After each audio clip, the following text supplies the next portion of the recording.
Let's look at a past question paper on electrochemical cells. The diagram below represents a simplified cell used for the electrolysis of chromium chloride. Electrodes R and T are made of carbon. And then we have the cell. You can see the battery, the electrodes, and the electrolyte. The cell notation is 2 moles of chromium chloride produce 2 moles of chromium plus 3 moles of chlorine. Right, so C 9.1 says define the term electrolysis. And we define electrolysis as the process where electrical energy is converted to chemical energy.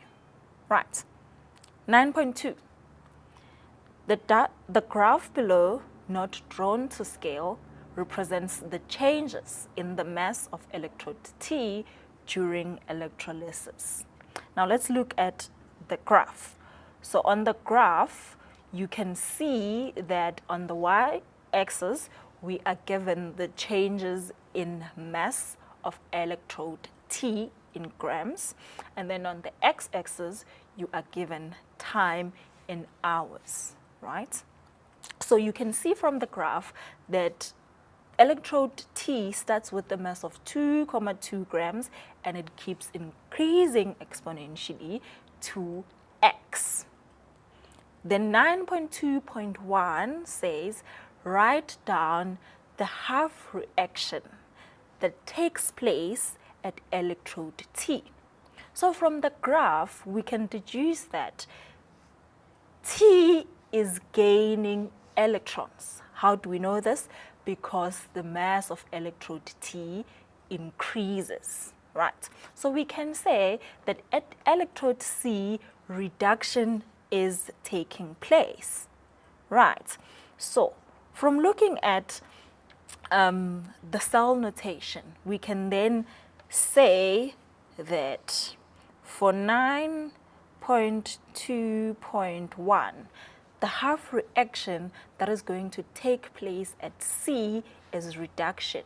And we know that in this reaction, reduction is on chromium. Chromium is the one gaining electrons. So we're going to say Cr3 plus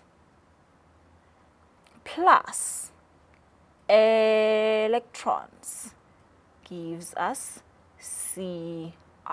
So this is going to be the half reaction that is going to take place at electrode T. Let's look at 9.2.2. We are given information here that a current of 2,5 amperes passes through the cell for 10 hours. Now, with that information, 9.2.2 requires us to calculate the total charge that flows through the cell during this 10 hours. Okay, let's relax. We know the formula that we're going to use is Q is equals to current times the change in time.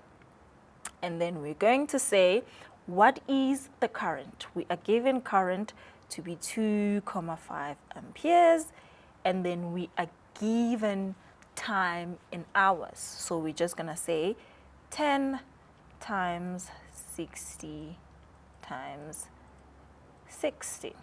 And this should give us, when you put this in the calculator, it should give you 9,0 times 10 exponent 4 coulombs.